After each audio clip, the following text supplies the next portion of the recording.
नमस्कार, ABP news पर हाजिर हूं मैं रोमाना इसार खान। 2024 के चुनाव में वो हुआ जिसकी उम्मीद किसी को नहीं थी। अयोध्या में राम मंदिर की प्राण प्रतिष्ठा के बाद राजनीतिक पंडित उम्मीद तो ये जता रहे थे कि बीजेपी को इस बार 60 से ज्यादा लोकसभा सीटें मिलना यूपी में तय है। लेकिन नतीजा आए तो अखिलेश यादव की समाजवादी पार्टी बन गई उत्तर प्रदेश में नंबर 1 पार्टी। कांग्रेस को अगर मिला दें तो इंडिया गठबंधन को कुल 43 सीटें मिली, जबकि एनडीए को सिर्फ 36 सीटें ही मिली हैं। यहां तक कि अयोध्या सीट पर भी बीजेपी हार गई, जबकि वाराणसी में प्रधानमंत्री मोदी सिर्फ 1.5 लाख वोट के मार्जिन से ही इस बार जीत पाए। और इसी नतीजे का असर यह है कि बीजेपी 272 के जादुई आंकड़े से पीछे रह गई है। यूपी के नतीजों का ही असर है कि इंडिया गठबंधन का जोश हाई है। यूपी की हार पर मंथन के लिए पिछले कुछ दिनों से बीजेपी की समीक्षा बैठक चल रही है।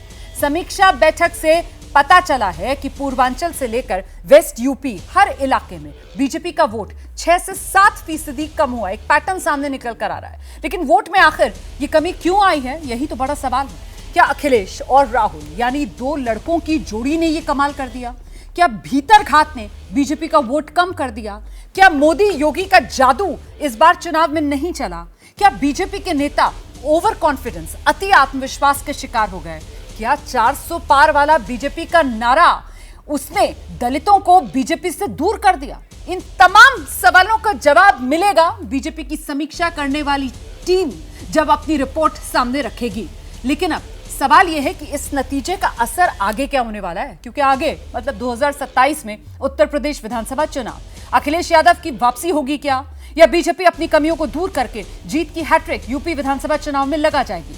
आज इन्हीं तमाम मुद्दों को लेकर करेंगे चर्चा, लेकिन पहले वार पलटवार।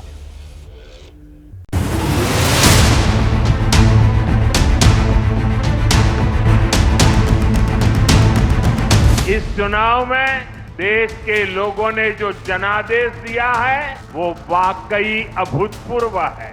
ऐसा भारत में 60 साल पहले हुआ था।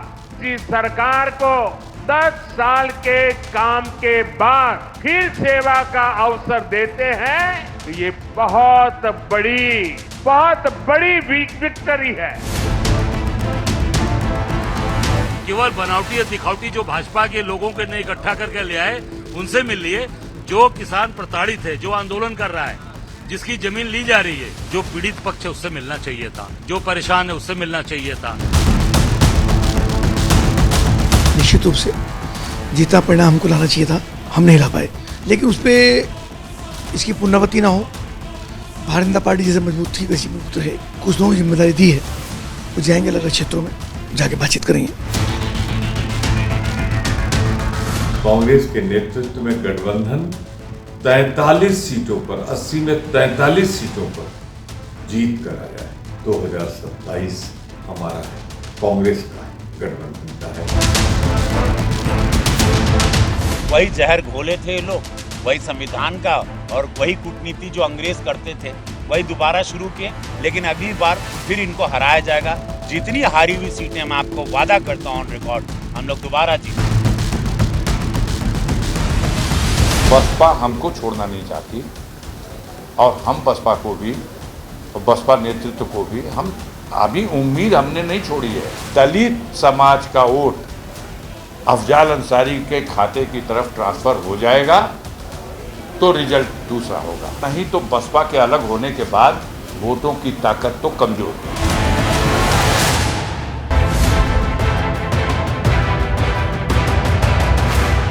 तो उत्तर प्रदेश में बीजेपी की हार कितने गुनहगार, इसी को लेकर चर्चा करेंगे। उत्तर प्रदेश की नतीजों के बाद उत्तर प्रदेश किस ओर, इसको लेकर चर्चा करेंगे। मैं आपको परिचय कराती हूँ खास मेहमानों का पैनल। बीजेपी की तरफ से प्रवक्ता शिवम त्यागी इस वक्त हमारे साथ मौजूद है। कांग्रेस पार्टी के प्रवक्ता अभय दुबे हमारे साथ जुड़ रहे हैं। समाजवादी पार्टी के प्रवक्ता अनुराग भदौरिया हमारे साथ मौजूद हैं। एसबीएसपी के महासचिव हैं अरुण राजभर, वो इस चर्चा में शिरकत कर रहे हैं। और साथ ही आप देख रहे हैं वरिष्ठ पत्रकार आशुतोष हमारे साथ मौजूद हैं। बहुत स्वागत आप सभी का। सबसे पहले मैं आपसे शुरुआत करना चाहती हूँ शिवम त्यागी, और आप मुझे बताइए कि ये यूपी के नतीजों से संदेश आपको क्या समझ में आ रहा है, क्या निकल कर आया है? डबल इंजन की सरकार पर भरोसा नहीं है यूपी वालों को? नहीं, ऐसा बिल्कुल नहीं है। मैं कहता हूं भारतीय जनता पार्टी का और खास तौर पर एनडीए का उत्तर प्रदेश के लोगों ने हमेशा साथ दिया है, चाहे वो 14 का विषय रहा हो, चाहे 19 और 24। और जिस तरीके से राज्य में अगर हम सरकार की बात करें तो दूसरी बार आदरणीय योगी आदित्यनाथ जी फिर से मुख्यमंत्री चुनकर आए। लेकिन हाँ, कहीं ना कहीं जो फर्क है उस चीज़ को देखने की आवश्यकता है। अगर मैं बात करूं एनडीए और इंडिया अलायंस के वोट शेयर डिफरेंस की, तो भारतीय जनता पार्टी को उत्तर प्रदेश में अगर 5 लाख और वोट मिल जाते तो हमारी सीटों की संख्या अप्रॉक्सीमेटली 52 से 60 होती। लेकिन जाहिर बात है चुनाव हो चुका है, अब उस बात को दोहराने का कोई लाभ नहीं है। तो कहीं ना कहीं वो इंट्रोस्पेक्शन की आवश्यकता है कि किस वजह से वो कमी रही है। अब आप वैसा ही तर्क दे रहे हैं जैसे 5 राज्यों में जब 2023 में विधानसभा चुनाव हुए थे तो कांग्रेस की तरफ से कहा गया था कि वोट आप मिला लेंगे, सारे काउंट कर लेंगे तो साहब हमारी जीत हुई। और तब आप ही लोग कहते थे कि साहब ये लोकतंत्र का मजाक बनाते हैं, इनको हार और जीत जो है उसका फर्क नहीं पता, ये हार को पचा नहीं पा रहे। तो क्या वही आपके साथ भी हो रहा है? मैं अभय दुबे जी का रुख करती हूँ। नहीं, ये जो आपने बता दिया ना कि अगर 5 लाख वोट ज्यादा मिल जाते तो हमारी सीटें कहां से कहां पहुंच जाती, ये आप ही ने लॉजिक दिया ना। आपने लाइन उठाई, मैंने कहा कि अब इस बात का कोई तर्क नहीं है। जाहिर है सीटें कम आई हैं तो उस पर इंस्पेक्शन करने की आवश्यकता है, इंट्रोस्पेक्शन करने की आवश्यकता है। उस तर्क को नहीं कहा, मैंने कहा कि अगर ऐसा होता, लेकिन अब चुनाव हो चुका है, इस बात का कोई तर्क नहीं है। लेकिन इस बात का कोई तर्क नहीं है, फिर भी ये तर्क दिया जा रहा है। एक सेकंड, हारे नहीं है, नहीं इस बात का कोई भी दिया जा रहा है कि हारे कैसे, हारे नहीं है। इस बात का कोई लॉजिक नहीं है, फिर भी ये लॉजिक रखा जा रहा है। अभय जी हारे नहीं है हम, इस बात में यूपी के संदर्भ में तो सर नहीं बन पाए ना नंबर 1 पार्टी। यूपी के संदर्भ में तो नहीं बन पाया ना नंबर 1 पार्टी। उत्तर प्रदेश में तो समाजवादी पार्टी बनी ना सबसे बड़ी पार्टी। केंद्रीय चुनाव थे, हमारी सीटें उत्तर प्रदेश में कम आई है, हमने गठबंधन में सरकार बनाई है। 292 सीटें आई है, हिंदुस्तान में 64 साल बाद इतिहास रचा गया है और हिंदुस्तान में आदरणीय नेहरू जी के अलावा कोई और ऐसी सरकार ला नहीं पाया। ये है तथ्य जो बदला नहीं जा सकता। अब सर यहाँ पर निबंध थोड़ी रटकर आना था। अब सच्चाई को आदमी निबंध कहने लगे तो उसका क्या इलाज है? नहीं, मैंने सवाल डबल इंजन की सरकार को लेकर पूछा था कि उत्तर प्रदेश में डबल इंजन की सरकार पर भरोसा यूपी वालों ने नहीं जताया। प्रधानमंत्री बने हैं, ये निबंध नहीं है। 64 साल में तीसरी बार सरकार बनी है, ये निबंध नहीं है। अब दोहराइए मत, रियलिटी है। आपने निबंध लगा इसलिए। अभय जी, डबल इंजन की सरकार को लेकर मेरा सवाल था। सवाल मैंने ये पूछा कि यूपी की जनता को डबल इंजन की सरकार उत्तर प्रदेश में नहीं भाई क्या? सर, हालांकि शिवम त्यागी ये कह रहे हैं कि इसको हार के तौर पर तो आप देख ही नहीं सकते हैं। अब आप बताइए किस नजरिए से देखा जाए। ठीक है, उनका नजरिया भी सुनिए ना। बिल्कुल सुनेंगे। हाँ, आइए भेजी। रोमाना जी, कोई डबल इंजन की सरकार नहीं थी। खटारा बस थी, बस जिसको बड़बोले भाषण और झूठे प्रचार से धकाकर चलाया जा रहा था। पीतल के बर्तन पर सोने का पानी चढ़ाकर महिमा मंडन किया जा रहा था। वो मुखौटा आज उतर गया। भारतीय जनता पार्टी न सिर्फ उत्तर प्रदेश, महाराष्ट्र में, वेस्ट बंगाल में, राजस्थान में, बिहार में हारी, बल्कि वो अयोध्या में, चित्रकूट में, सालासर बालाजी में, खाटू श्याम में, रामेश्वरम में भी हारी। मतलब लौकिक और अलौकिक सत्ता दोनों ने दंड दिया है। दंड किस बात का? आप कह रहे थे बीजेपी मंथन कर रही, ठीक हो जाएगा। जिम्मेदारी किसकी है? जिम्मेदार एक आदमी जिसको श्रेय जीत का दे रहे हो 10 साल से, हार की जिम्मेदारी भी उसी आदमी को लेनी पड़ेगी। क्या ठीक कर देंगी भारतीय जनता पार्टी? जो सारे भ्रष्टाचारियों को 10 साल में भरा है, वो शुभेंदु अधिकारी हो, हेमंत बिस्वा शर्मा हो, अजीत दादा पवार हो, प्रफुल्ल पटेल, हसन मुश्रीफ, क्या वो रिपेरेबल लॉस है? वो इरिपेरेबल लॉस है जो भारतीय प्रजातंत्र को प्रधानमंत्री और भारतीय जनता पार्टी ने कर दिया है। 5,35,000 करोड़ रुपए के बैंक फ्रॉस्टर्स जो विदेश भगा दिए, क्या वो रिपेरेबल लॉस है? वो इरिपेरेबल लॉस है। किसानों को रौंद कर जीप से मार डाला गया फसलों के दाम मांगने पर, क्या उसकी प्रतिपूर्ति कर सकती भारतीय जनता पार्टी? उनके राह में कील और कांटे बिछा दिए। आप जो बात कर रहे हैं, अब मुझे भी आपके लिए वही कहना पड़ेगा जो मैंने अभी शिवम त्यागी के लिए कहा कि आप भी सर निबंध पढ़कर आ गए हैं, मतलब रट कर आ गए और अब आप भी निबंध की लाइनें कर रहे हैं। हकीकत तो ये है सर कि जितने इरिपेरेबल लॉसेज आप गिना रहे हैं, बावजूद इसके अपने दम पर पूरे इंडिया गठबंधन को जितनी सीटें नहीं मिली है, बीजेपी ने जीत हासिल की है। 240 सीटें जीती है ना सर, और पूरा का पूरा इंडिया गठबंधन सभी दलों को मिला लें तो भी 240 का आंकड़ा आप लोगों का नहीं बैठ रहा। खैर, मैं आगे बढ़ूंगी। अरुण राजभर का रुख करते हैं और जरा उनसे ये समझते हैं, आपको क्या लग रहा है, क्योंकि आप तो उत्तर प्रदेश में एनडीए का हिस्सा रहे ना, फिर यूपी में एनडीए को इतना बड़ा धचका, इतना बड़ा झटका अरुण राजभर क्यों लगा? देखिए रोमाना जी, ये देश का चुनाव हो रहा था, देश के प्रधानमंत्री का चुनाव हो रहा था और भारत के चुनाव हो रहे थे और पूरे देश में ये चुनाव हो रहा था। सिर्फ उत्तर प्रदेश में ही चुनाव नहीं हो रहा था। अगर उदाहरण के तौर पर अगर देखा जाएगा तो विपक्ष ने झूठ का प्रोपेगेंडा खूब फैलाया। इन्होंने विकास पे कोई चर्चा नहीं किया। जो देश के प्रधानमंत्री जी ने 10 साल में विकास का काम किया, इन्होंने सिर्फ जनता के बीच में झूठ फैलाने का काम किया कि संविधान खत्म हो जाएगा, आरक्षण खत्म हो जाएगा, वोट का अधिकार खत्म हो जाएगा और अग्निवीर योजना हम खत्म कर देंगे।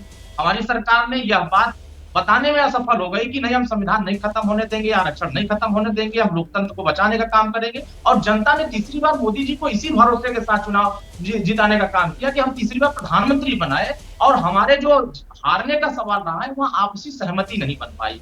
जो बीजेपी के एनडीए के सभी बड़े नेता थे वो आपस में सहमति न बनाने की वजह से कार्य योजनाओं में जो विपक्ष ने अफवाह फैलाया उस पर हमने प्रहार नहीं कर पाए और हम अपने विकास अरुण जी मैं दोबारा आपके पास आऊंगी सर, मैं दोबारा आपके पास आऊंगी और इस सवाल के साथ आऊंगी कि साहब क्यों एनडीए में सबसे कमजोर कड़ी बीजेपी के इन्हीं साथियों को ना माना जाए जिनके भरोसे बीजेपी को ये नाकामी हाथ लगी है ना। इस सवाल का आप जवाब तैयार रखिएगा, लेकिन पहले जरा जल्दी से जो बात आप कह रहे हैं उसी का जवाब अनुराग भदौरिया से लेते हैं। ये अनुराग जी झूठ के बल पर, छल से यूपी में सबसे बड़ी पार्टी समाजवादी पार्टी बन गई क्या?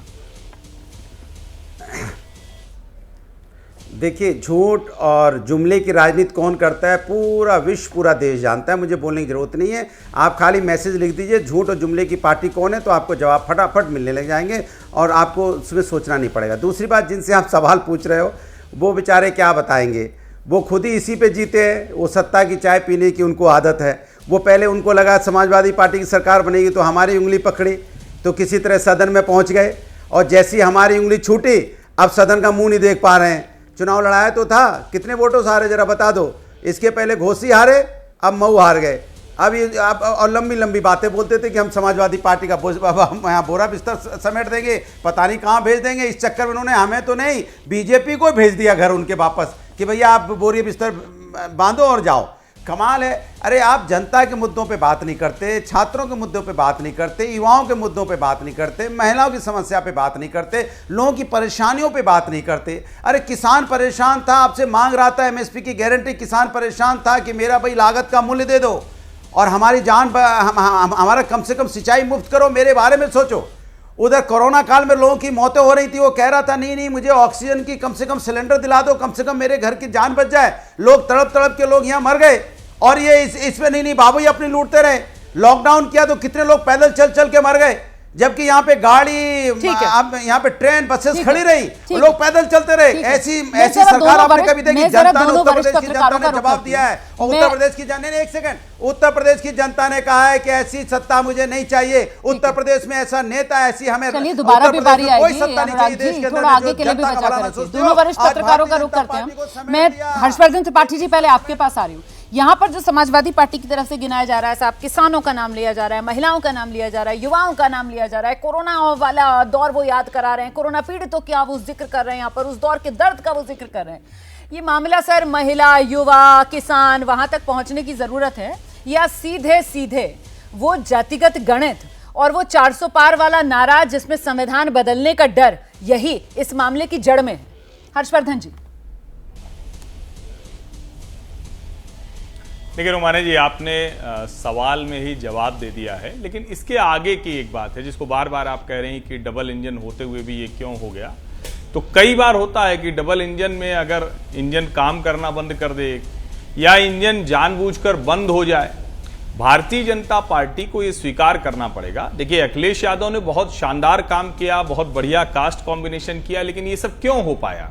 ये इसी वजह से हो पाया क्योंकि भारतीय जनता पार्टी जिस चीज के लिए जानी जाती थी 2014 और 19 में जो शानदार काम किया था वो 2024 आते आते थोड़ा नहीं कर पाई। और ये सच्चाई है कि भारतीय जनता पार्टी के नेताओं के बीच में सब कुछ चुनाव भर ठीक नहीं चल रहा था। बहुत से, अब इसको स्वीकार करने में अगर अभी भी नहीं भारतीय जनता पार्टी स्वीकार करेगी तो निश्चित तौर पर सुधार की कोई गुंजाइश नहीं दिखेगी। और कई ऐसी सीटें हैं जहां बहुत साफ साफ दिखता है कि जिस तरह की नाराजगी, जिस तरह के प्रत्याशी चयन, जिस तरह से एक दूसरे के खिलाफ लोग काम करते रहे, उसको भाजपा नहीं समझ पाई। जातिगत समीकरण क्या भाजपा ने नहीं साधे? खूब जमकर साधे। बताइए ना कौन सी सीट बदल दी इन्होंने। मैं तो कहता हूं कि भारतीय जनता पार्टी वो साहस नहीं दिखा पाई।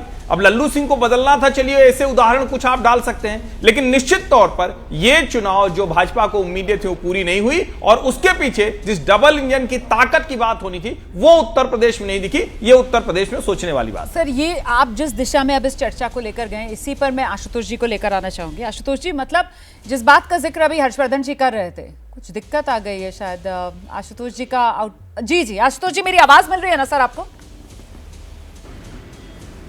हाँ बिल्कुल साहब। जी आशुतोष जी, जिस बात का जिक्र अभी हर्षवर्धन जी कर रहे थे कि साहब डबल इंजन की सरकार, लेकिन अगर एक इंजन जानबूझकर काम करना बंद कर जाए तो मतलब क्या ये बीजेपी के साथ उत्तर प्रदेश में भीतरघात वाला खेला हो गया क्या सर?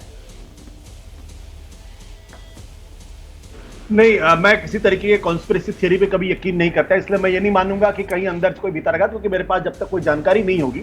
लेकिन मैं एक बात बड़ी मजबूती के साथ कहता हूं, वो ये कि उत्तर प्रदेश के अंदर भारतीय जनता पार्टी की तैयारी किसी भी तरीके से कमजोर नहीं थी।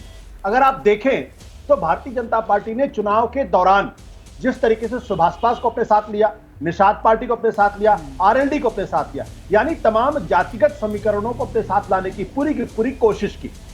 दूसरी बात, 22 जनवरी को भगवान राम की प्राण प्रतिष्ठा हुई और उसके बाद आपने देखा किस तरीके से सूर्य की रोशनी को उन तक लाने की कोशिश की गई।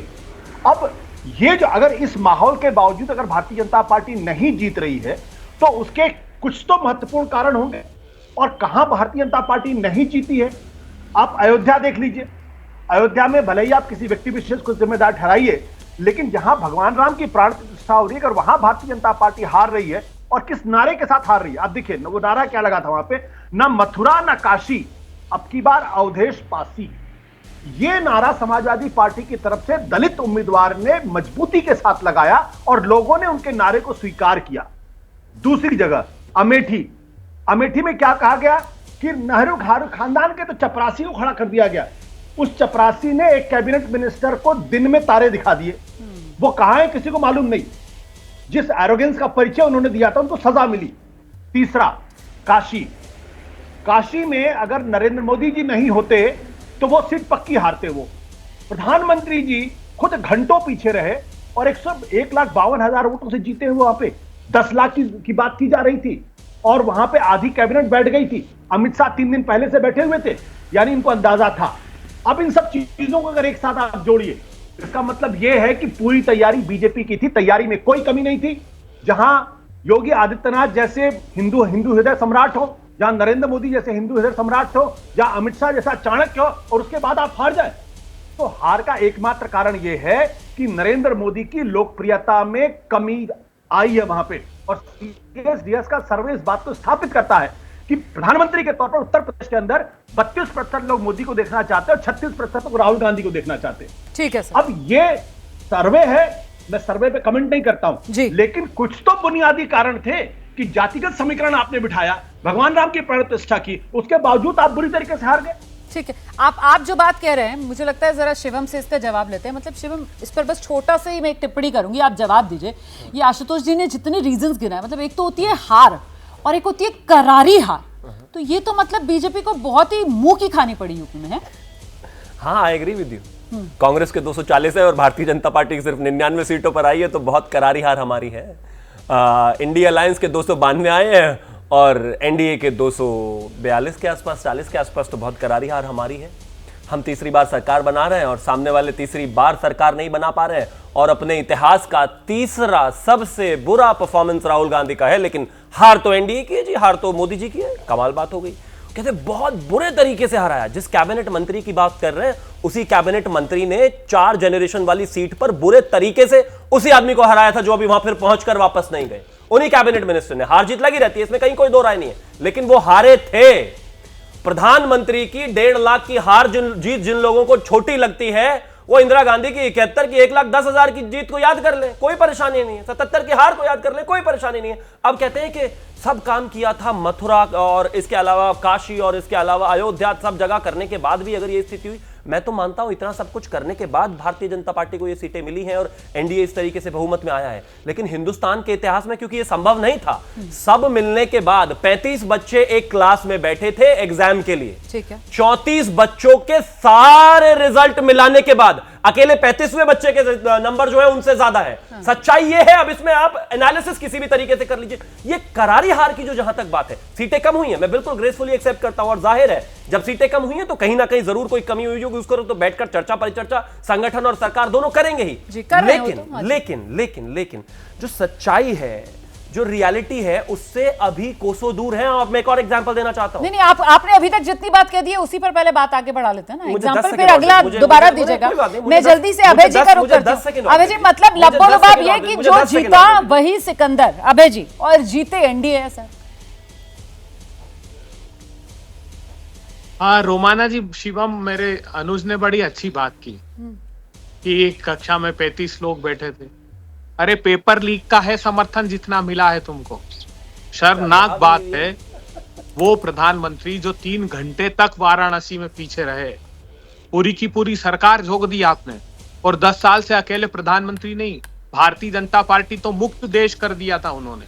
सिर्फ मोदी युक्त था, उनके साथ ईडी, सीबीआई, उनके साथ ईसी, संवैधानिक संस्था, ये सारे लोग मिलकर काम कर रहे थे। पूरे देश के प्रतिपक्षी दलों का, नागरिकों का दमन करने के बाद आज जो हासिल आपको हुआ है वो आपके हिस्से में हार हुई है। पूरा देश क्यों जश्न मना रहा है? प्रतिपक्षी दलों को सरकार नहीं बनी फिर भी देश में जश्न का माहौल है, क्योंकि आपके अहंकार को हरा दिया। ये संकेत राष्ट्रीय स्वयंसेवक संघ ने कर्नाटक में भी दिए थे कि अब मोदी जी के दुखड़े और मुखड़े पर चुनाव मत लड़ना, और उसका परिणाम भुगतना पड़ा भी। हर्षवर्धन जी को मैं सुन रहा था, वरिष्ठ पत्रकार हैं। भारतीय जनता पार्टी गाये बगाए अंदर खाने से यही बात करती कि योगी जिम्मेदार है साहब उत्तर प्रदेश की हार के लिए। तो सारे लोग अप्रत्यक्ष रूप से यही बात कर रहे हैं। अरे जिम्मेदार दोनों नेता हैं उत्तर प्रदेश में, और देश के लिए प्रधानमंत्री जिम्मेदार है। मुझे बताइए कि क्या आज ही की ले लीजिए, छोड़िए इतिहास से प्रतिशोध नहीं लिया जाता, क्या नीट के विद्यार्थियों के लिए एक संवेदना का ट्वीट प्रधानमंत्री ने किया? क्या जम्मू कश्मीर में आतंकी हमले हुए हमारे देश के नागरिक और सेना के जवानों ने शहादत दी, क्या प्रधानमंत्री जी ने संवेदना का एक शब्द किया? अरे ट्रेन का एक्सीडेंट हो जाए तो तक नहीं प्रधानमंत्री जी बोलते साहब, लेकिन पाकिस्तान के नेता अगर बधाई दे दे तो उनको प्रतिक्रिया व्यक्त करते हैं। ये हाल देश का इन्होंने कर दिया, क्योंकि हर्षवर्धन त्रिपाठी जी का जिक्र किया तो मैं 30 सेकंड पहले बीच में हर्षवर्धन त्रिपाठी जी को दे रही हूँ, उसके बाद में बाकी मेहमानों का रुख करूंगी। हर्षवर्धन जी आइए, जवाब देना चाह रहे हैं जल्दी से सर प्लीज।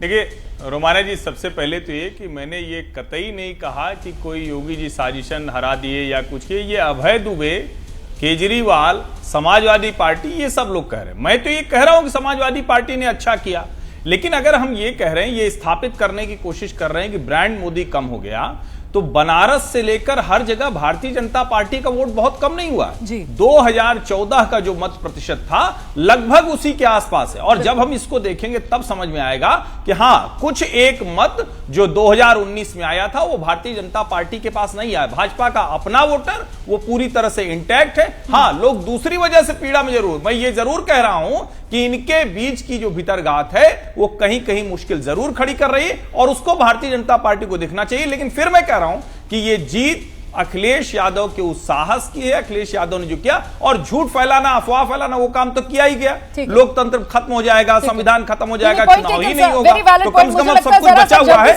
और प्रियंका गांधी को माफी मांगनी चाहिए। आपके पास आशुतोष जी, जिस बात का जिक्र यहाँ पर हर्षवर्धन जी कर रहे हैं, करने के लिए प्रियंका को माफी मांगनी चाहिए। ठीक है सर, ठीक है। हर्षवर्धन जी जिस बात का जिक्र कर रहे हैं कि साहब आप वोट शेयर देखिए तो कमोबेश वही 2014 वाला, अगर वाराणसी स्पेसिफिक बात की जाए, और वैसे भी 2019 के मुकाबले जो ओवरऑल वोट परसेंटेज है बीजेपी का, उसमें कोई बहुत गिरावट तो नहीं आई आशुतोष जी, ये तो हकीकत है।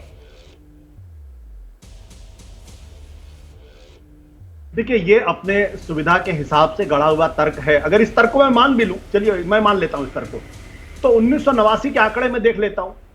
कांग्रेस पार्टी को 40% वोट मिला था। भारतीय जनता पार्टी कितने परसेंट वोट मिला था? 11.34%। विश्वनाथ प्रताप सिंह की पार्टी कितने परसेंट वोट मिला था? 17.79%। लेफ्ट पार्टी कितने परसेंट वोट मिला था? 6.55%। और इन सबने मिलकर सरकार बनाई थी। और कितना वोट परसेंटेज था? 28-30% के आसपास, ये तकरीबन 32-33% के आसपास। तो इस हिसाब से तो कांग्रेस पार्टी का वोट परसेंट में कोई गिरावट नहीं आई, और कांग्रेस पार्टी हारी भी नहीं, क्योंकि कांग्रेस पार्टी सबसे बड़ी पार्टी बनकर उभरी थी। 197 सीटें उनके पास थी। अगर इस तर्क से देखिए तो कांग्रेस ने शायद इस तर्क पर काम नहीं किया होगा, इंट्रोस्पेक्शन नहीं किया होगा, जिसकी वजह से आज कांग्रेस यहां पे है। देखिए, राजनीति के अंदर हम उत्तर प्रदेश की बात कर रहे हैं। भारतीय जनता पार्टी का शुरुआत में दावा था कि 70 से 75 सीटें आएंगी उत्तर प्रदेश के अंदर, और देश में 370 सीटें आएंगी। आपने जो बेंचमार्क सेट किया उस पर बात होगी ना। नरेंद्र मोदी के रहते हुए, नरेंद्र मोदी जैसे लोकप्रिय नेता के रहते, अगर आप बनारस के अंदर 1,52,000 वोट से जीत रहे हैं, 10 लाख का दावा किया जा रहा है, अगर इस पर भी इंट्रोस्पेक्शन भारतीय जनता पार्टी और आत्ममंथन नहीं करना चाहता तो मुबारक हो उनको। मैं तो स्पष्ट तौर पे कहता हूं कि आप नेहरू से अपनी तुलना करते हैं, जरा नेहरू के आंकड़े उठाकर देख लीजिए। परफेक्ट सर, जो पॉइंट आप कह रहे हैं कि साहब आपने अपने लिए खुद बेंचमार्क सेट किया था और फिर ये प्रदर्शन, इंट्रोस्पेक्शन की जरूरत आपको। शिवम त्यागी जल्दी से 30 सेकंड, उसके बाद बाकी मैं इंट्रोस्पेक्शन की बिल्कुल जरूरत है, कहीं कोई दो राय नहीं है। लेकिन कमाल की बात कहते हैं कि आपने जो बेंचमार्क सेट किया था उसी के आधार पर बात होगी, जीत और हार के आधार पर तो बातें ही नहीं होगी। बेंचमार्क के आधार पर इस देश में प्रधानमंत्री नहीं बनते हैं। एक बच्चा कितना अपने आप को एम करता है उसके आधार पर नहीं बनते, लेकिन कौन जीतता है कौन हारता है अंततः उसी की बात है। और कांग्रेस अपने इतिहास की तीसरी सबसे बुरी हार में है। और बात करना, आप नेहरू जी की बात कर रहे हैं, कर लीजिए, नेहरू जी, इंदिरा जी, वीपी सिंह जी, और इसके अलावा अगर मैं बात करूं अलग सरकार बनी राजीव जी और इसके बाद सोनिया जी, उन सबको मिलाने के बाद भी इन दोनों भाई बहनों की जो परफॉर्मेंस है अपने पूरे खानदान में सबसे बुरी है। लेकिन अनुराग भदौरिया सबसे बुरे दौर में है। अनुराग भदौरिया जो बीजेपी की तरफ से कहा जा रहा है, यह हकीकत है ना सर? मतलब नंबर्स उनके पास, सरकार उन्होंने बना ली और यहां पर विपक्ष खुश। आप लोग किस बात को लेकर खुश हैं? सिर्फ इस बात को लेकर खुश हैं कि आप बीजेपी को अपने दम पर बहुमत लाने से रोक पाए। हालांकि सरकार बीजेपी के नेतृत्व में ही बनी है एनडीए। अनुराग भदौरिया देखिए सवाल ये, जब अभी उन्होंने हमारा नाम लेके बात की तो आपको मेरे पास मेरा उनका जवाब लेना चाहिए था। आपने मुझे बैठाने के लिए बुलाया क्या कि हर्षवर्धन त्रिपाठी बोल के निकल गए और आप चले गए दूसरी तरफ? अभी ये तो ठीक नहीं है रुमाना जी। अगर वो समाजवादी की बात बोल रहे तो आप मुझसे जवाब लेंगे ना। आपने अगर बुलाया है तो नहीं बुलाइए ऐसे। एक तो आप बुलाते ऊपर से मेरा नाम लेके बोल के चले गए और आपने हमें पास ऑन कर दिया। ये तो ठीक नहीं है रुमाना जी, एकदम बिल्कुल गलत है। मैं साफ साफ कह रहा हूं, मैं ऑब्जेक्शन दे रहा हूं। नहीं, वो हमारे बारे में बोल के चले गए और आपने जवाब तक नहीं, मैं उंगली उठाए लगे, आप मेरा जवाब ले लीजिए, जवाब ले लीजिए। और आप जवाब लेने को नहीं तैयार हैं। वो तो अखिलेश यादव की तारीफ कर रहे थे। उन्होंने कुछ और बोला था, अब आप नहीं समझ पाए थे तो मैं क्या करूं? उन्होंने क्या बोला था आप रिमाइंड करके देख लीजिए। आप नहीं समझ पाए, दिक्कत ये है। आपको तो याद होगा, और आप उंगली उठा रहे हैं, उनका जवाब बता दीजिए। वो तो तारीफ कर रहे थे, वो तो श्रेय दे रहे थे जीत का अखिलेश यादव को। अब आप अपनी बात तो रखिए ना सर। मुझे अपना जवाब देना होता है। देखिए सवाल है हर्षवर्धन त्रिपाठी जी, बीजेपी का हेलमेट, बीजेपी का पैड, बीजेपी के ग्लव्स, बीजेपी का बैट लेके आते हैं, पूरा बीजेपी का बैट हेलमेट पैड लेके आते हैं, लेकिन वो ध्यान नहीं देते चूंकि हेलमेट ढीला है, आंख पे आ जाता है दिखाई नहीं था, बस बैट घुमा रहे हैं। उधर अंपायर ने आउट दे दिया लेकिन वो घुमा जा रहे हैं। अरे भैया हेलमेट टाइट कर लो, आंखें खोल लो। बीजेपी का हेलमेट पहने तो हो, इतना ढीला पहनोगे आंख ढक जाती है। अंपायर ने आउट दे दिया, बैट घुमा रहे हो। अरे भैया भारतीय जनता पार्टी हार गई है। भारतीय जनता पार्टी हार चुकी है उत्तर प्रदेश के अंदर में, हारी नहीं है। पूरे देश में 240 सीटें आई हैं जो 400 की बात करती थी। आज अल्पमत की सरकार है, बैसाखी पे टिकी हुई है। और जिस तरह आप जानते हो टीडीपी और जेडीयू के साथ है, कब उनका साथ चला जाए कोई भरोसा नहीं है। इसलिए कहते हैं सहारे पे चलने वाले लोग कब तक चलेंगे? आप जानते हो कभी तो कुमारी में इसी वजह से हर्षवर्धन त्रिपाठी जी ने जो कहा वो पता नहीं कितना उन्होंने सुना, लेकिन वो अपना हेलमेट और बल्ला और गेंद घुमाने, हम जानते हैं भदौरिया जी आप क्रिकेट के शौकीन हैं, हम जानते हैं आपको बल्लेबाजी करना अच्छा लगता है, लेकिन सर बात तो पूरी हो जाए। सर जल्दी से सुन तो लीजिए 1 मिनट मेरी बात। उत्तर प्रदेश के अंदर में आप देखिए जिससे अयोध्या हार गए, जहां पे इन्होंने पूरी ताकत लगा दी थी, प्रभु राम के नाम पे राजनीति कर रहे थे, प्रभु राम ने इनको खदेड़ दिया, बोला नहीं मेरे नाम पे राजनीति नहीं होगी, मेरे बच्चों की बात करते नहीं हो, आप समाज के विकास की बात नहीं करते हो तो आप यहां से निकल लो। इनको निकाल दिया वहां से, अभी भी समझ में नहीं आ रहा है। फिर वहां से निकले चित्रकूट भी इनको हरा दिया, तब भी नहीं समझ में आया। तो भारतीय जनता पार्टी को लगातार उत्तर प्रदेश की जनता ने खदेड़ा है, हराया नहीं है, खदेड़ा है। अब खदेड़ने वाले लोग भी ये कह रहे हैं कि हम जीते। कहां जीते हो भैया? 33 सीटें आई, जीत गए उत्तर प्रदेश के अंदर में। और इंडिया गठबंधन की 43 सीटें आई हैं। आप बुरी तरह हारे उत्तर प्रदेश के अंदर में। और मैं तो कह रहा हूं इंडिया गठबंधन को समझ पा रहे हैं कि ये देश का चुनाव था सर। ये 543 लोकसभा सीटों का चुनाव था सर, और इसमें सर एनडीए जो है उसको जादुई आंकड़े से ज्यादा नंबर मिला ना सर। एनडीए की सरकार बन गई ना सर, प्रधानमंत्री के तौर पर नरेंद्र मोदी ने शपथ ले ली ना सर, लगातार तीसरी बार इतिहास रच दिया ना सर। अब आप ना देखना चाहें तो अलग बात है। मुझे लगता है आपका जो हेलमेट है सर वो भी थोड़ा सा लूज हो रहा है सर। आपका हेलमेट भी शायद आंखों पर ज्यादा नीचे आ गया, उसको भी थोड़ा फिक्स करने की जरूरत है। चलिए ठीक है, शिवम त्यागी आइए, वो नहीं देख पा रहे हैं आपकी जीत। चाहिए। हाँ ठीक हमें है, आपने गलत हेलमेट पहन लिया। सर मैं तो एनडीए सरकार की बात कर रही हूँ सर। आपका हेलमेट गलत हो सर गया, एनडीए सरकार बनी है सर, कहाँ है आप? आइए शिवम त्यागी। 272 चाहिए, 240 नहीं बोलना। अनुराग जी, मैं आपके पीछे में बोला नहीं, आप लगातार चिल्ला रहे हैं, कोई लाभ नहीं है। हाँ, अगर इनको ये सुनकर बहुत खुशी मिलती है और आने वाले 5 सालों में दर्द जख्मों पर थोड़ी सी मतलब आनंद की अनुभूति होती है, तो मैं कह देता हूं अनुराग भदौरिया को भी और अभय जी को भी, दोनों को कैबिनेट मंत्री बनने की बहुत बहुत शुभकामनाएं, और राहुल जी को प्रधानमंत्री बनने की शुभकामनाएं। बैठे रहो सपने में, हमें कोई दिक्कत नहीं है भाई। अगर 99 लेकर अभय दुबे जी को यह लगता है तो वो चुनाव जीत गए, शुभकामनाएं।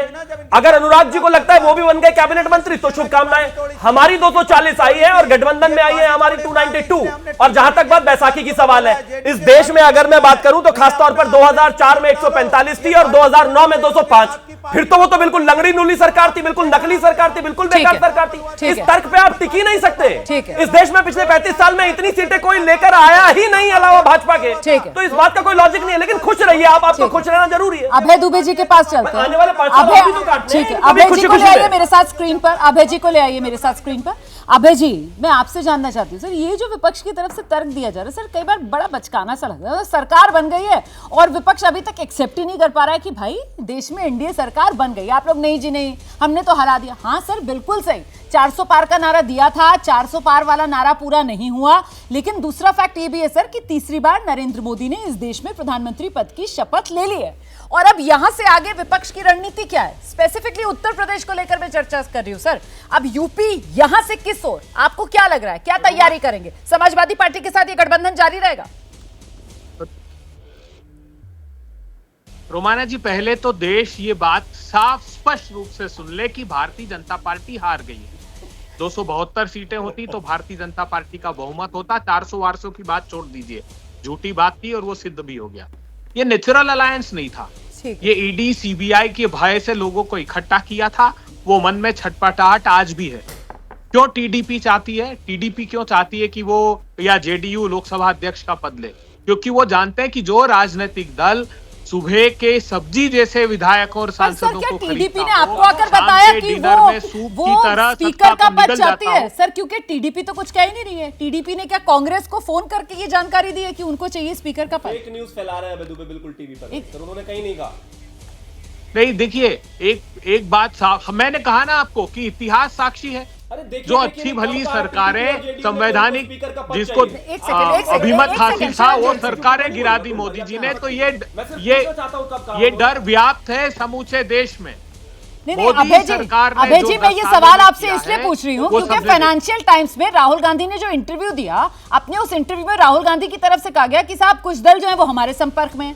मतलब ये सर गीदड़ भपकियां हैं जो आप लोग इस एनडीए सरकार को दे रहे हैं। मतलब आप लोग इस सरकार को तलवार की नोक पर रखना चाहते हैं, क्या करना चाह रहे हैं आप लोग? और ये जीत और बीजेपी की एनडीए की सरकार आप लोग हजम क्यों नहीं कर पा रहे? सर ये हकीकत है। वो कहते हैं ना कि सोए हुए को जगाया जा सकता है, लेकिन जो जाग रहा हो और सोने की एक्टिंग कर रहा है उसको तो नहीं जगा सकते। अब मैं आपको ये जानते बूझते तो नहीं एहसास करा सकती कि देश में बन गई सर एनडीए सरकार, बन गई, नरेंद्र मोदी बन गए सर, तीसरी बार देश के प्रधानमंत्री बन गए, इतिहास रच दिया सर उन्होंने। आइए आप और हम उस डिबेट में बैठेंगे साथ में जब ये बैसाखियों की सरकार को नकार दिया जाएगा और इन्हीं के सहयोगी दलों द्वारा नकार दिया जाएगा। आप याद रखिएगा ये बहुत कम समय तक सरकार चलेगी। ये अहंकार जो मोदी जी का है उसमें समावेशी सरकार का प्रावधान ही नहीं है। 10 साल के जो अहंकार आपने देखा, आपको क्या लगता है वो सहमति से चल सकती है सरकार? वो किसी की सहमति की प्रतीक्षा नहीं करते। मैं अरुण राजभर जी का रुख कर लेती हूँ सर। अरुण राजभर जी को लेकर आइए स्क्रीन पर। अरुण राजभर जी, आप लोगों का तो एक्सपीरियंस रहा है ना, मतलब आप लोग पहले बीजेपी के साथ, फिर आप लोगों ने छोड़ा बीजेपी, है ना, फिर आप लोग गए समाजवादी पार्टी के साथ, इसी अहंकार की वजह से गए थे क्या सर? आपका अनुभव क्या कहता है सर? ये अदला बदली का खेल आप लोगों ने इतना खेला है सर, बाकी जो सहयोगी दल है उनके लिए भी मामला खुला हुआ है, वो भी अदल बदल कर सकते हैं।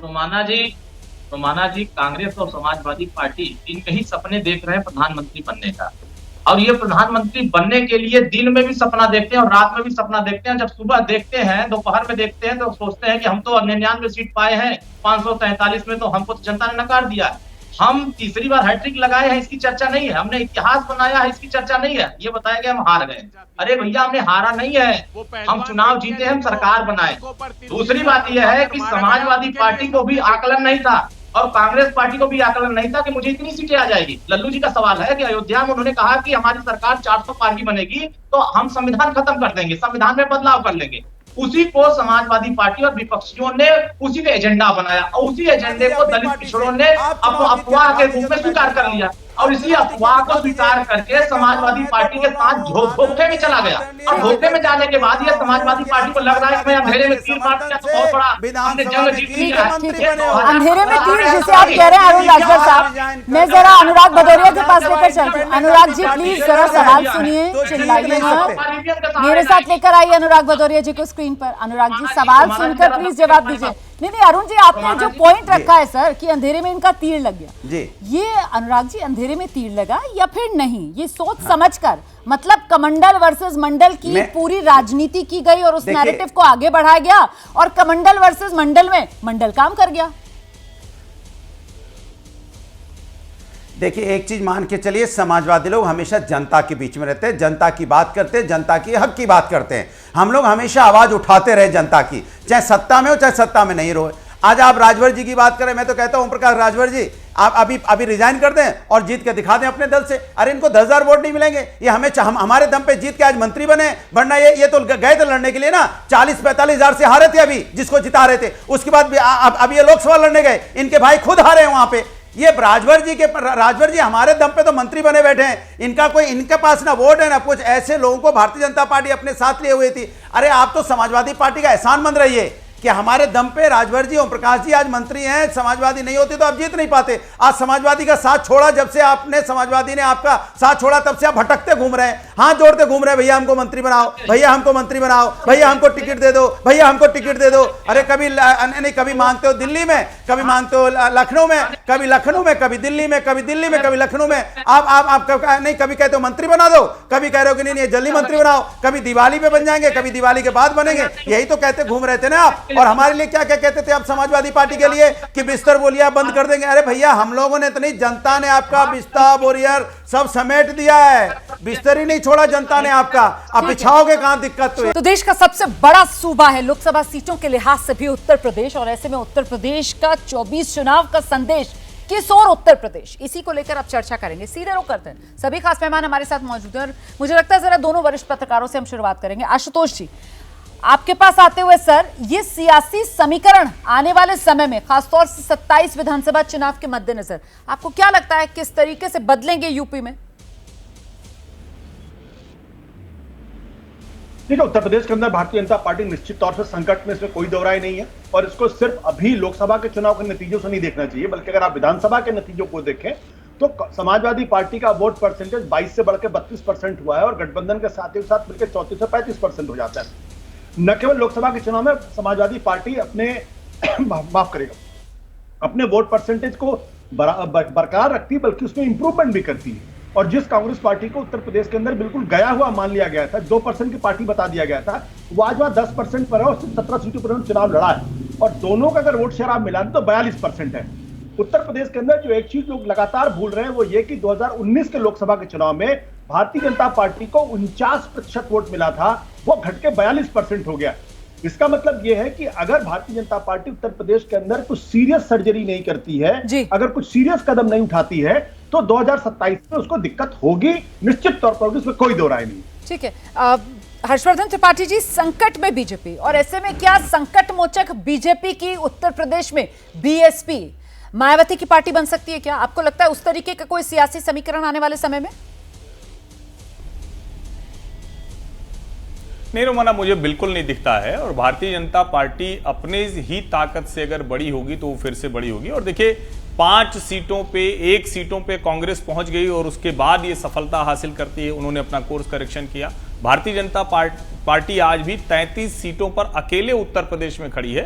पिछले रिकॉर्ड को भी देखें, 14-19 छोड़ दें तो भारतीय जनता पार्टी की अच्छे प्रदर्शन में से अब सवाल यहां यही है कि जो वो 70, 75, 80 सीटें जीतने की क्षमता रखती थी उसके हिसाब से बहुत कमजोर प्रदर्शन है। उस पर क्या करेंगे और वो किस तरह का सुधार करेंगे वो देखने वाली बात होगी। विधानसभा में भी भारतीय जनता पार्टी है, लोकसभा में भी भारतीय जनता पार्टी है, नंबर उनके कम हुए हैं। उनको जरूर सोचना चाहिए कि 10 साल और 7 साल की सरकार के बाद अब कैसे आगे बढ़ेंगे। ठीक है शिवम त्यागी, ये सहयोगियों को लेकर पुनर्विचार जरूरी है, और वो भी ऐसे सहयोगी जो अपने मतलब के लिए इधर से उधर वाला खेल खेलते हैं। अरुण जी बैठे हुए हैं, उनके सामने ही मैं ये बात कह रही हूँ। हमने देखा किस तरीके से यूपी सरकार में मंत्री बना दो, जिसको लेकर अनुराग भदौरिया भी जिक्र कर रहे थे, कितने पापड़ उन्होंने बेले, कितने चक्कर उन्होंने काटे। तो फिर ऐसे सहयोगी जिनको लेकर ग्राउंड पर आम जो बीजेपी वर्कर होता है उसमें भी नाराजगी होती है कि जब वो पाला बदल कर दूसरी तरफ चले जाते हैं तो किस किस तरीके के शब्द नहीं बोलते हैं वो पार्टी के बड़े नेताओं के लिए। शिवम, देखिए, जिस पार्टी को जनता ने चैंपियन बनाया हो, जिस गठबंधन को जनता ने चैंपियन बनाया हो, अगर उसमें 5 लाख वोट भी कम आते हैं तो जनता सवाल पूछती है, सबका स्वागत है। लेकिन सच्चाई ये है, कान को इधर से पकड़ ले घुमा के या उधर से पकड़ ले, किसी भी तरफ से पकड़ ले, भारतीय जनता पार्टी को जो वोट पिछली बार के मुकाबले कम मिले हैं वो मात्र 5 लाख हैं। एक तरफ 3 करोड़ 75 लाख मिली थी, हमें मिली है, और उनको सामने वालों को 3 करोड़ 80 लाख कुछ वोट्स मिली हैं। विषय बहुत साफ है, हमें उसको करना है। हाँ, इंट्रोस्पेक्शन जरूर करना है, चीजों को बेहतर करना है, क्योंकि एक चैंपियन टीम से चैंपियन परफॉर्मेंस की ही उम्मीद लगाई जाती है। जहां तक बात 2027 की है, हम पूरे तरीके से तैयार हैं और आने वाले समय में बाउंस बैक कर जितनी सीटों पर थोड़ा बहुत भी जो नुकसान हुआ उसको कवर करेंगे। और गठबंधन के अलाइज की जहां तक बात है, वो हमारे साथ पूरे तरीके से अटूट हैं, अड़ेग हैं, मजबूत हैं। हाँ, दूसरे वालों को देखने की बहुत आवश्यकता है, क्योंकि रिजल्ट आया नहीं कि दिल्ली वाले और पंजाब वाले तो एक तरफ हो ही गए। ममता दीदी पहले से ही आंख उठा रही हैं, इसके अलावा उद्धव जी पहले ही कह चुके हैं कि अलग करके तैयारी से लड़ेंगे। विषय उनके सामने है, हम एक यूनिट के तौर पर सक्सेसफुल साबित हुए। कुछ कोर्स करेक्शन करने की आवश्यकता जरूर करेंगे और बेहतर करेंगे। के लिहाज से बात करें, और आप जो आंकड़ा दे रहे हैं मुझे नहीं पता वो कौन सा आंकड़ा है, क्योंकि ये जो आंकड़ा नहीं यूपी के वोटों का ही मैं आपको आंकड़ा दिखा रही हूँ, आप भी देख लीजिए जरा टेलीविजन स्क्रीन। और यूपी के जो वोटों का आंकड़ा है वो एनडीए का वोट शेयर इंडिया गठबंधन के वोट शेयर से ज्यादा है, 43.71%। 2 लाख पहले दिन से 2 लाख वोटों का अंतर है यहाँ पे। ठीक है, अभय जी आइए। देखिए रोमाना जी, मणिपुर से लेकर महाराष्ट्र तक उधार के सिंदूर से सत्ता की सुहागन बनी भारतीय जनता पार्टी सहयोगियों पर क्या निशाना साधेगी? ये तो दोष तो खुद का है इनका। सर कहां से डायलॉग लेकर आते हैं, उधार के सिंदूर से सुहागन बनी भारतीय जनता पार्टी, उसी से जीवन बीत रहा है 5 साल। मतलब एकदम बड़ी से बड़ी ब्लॉकबस्टर स्क्रिप्ट लिखवा दीजिए आप। उसके स्क्रिप्ट राइटर भी शर्मा जाए। सॉरी सर, मतलब मैं अपनी हंसी नहीं रोक पाई आपके डायलॉग पर। जी प्लीज आइए, गंभीर बात सुनिए। जी आइए। 27 में भारतीय जनता पार्टी यूपी में साफ हो जाएगी और 29 में हाफ हो जाएगी देश से, और सरकार पूरी चलेगी नहीं। भारतीय जनता पार्टी की लिख कर रखिए, बीएसपी और बीजेपी का भविष्य एक जैसा है।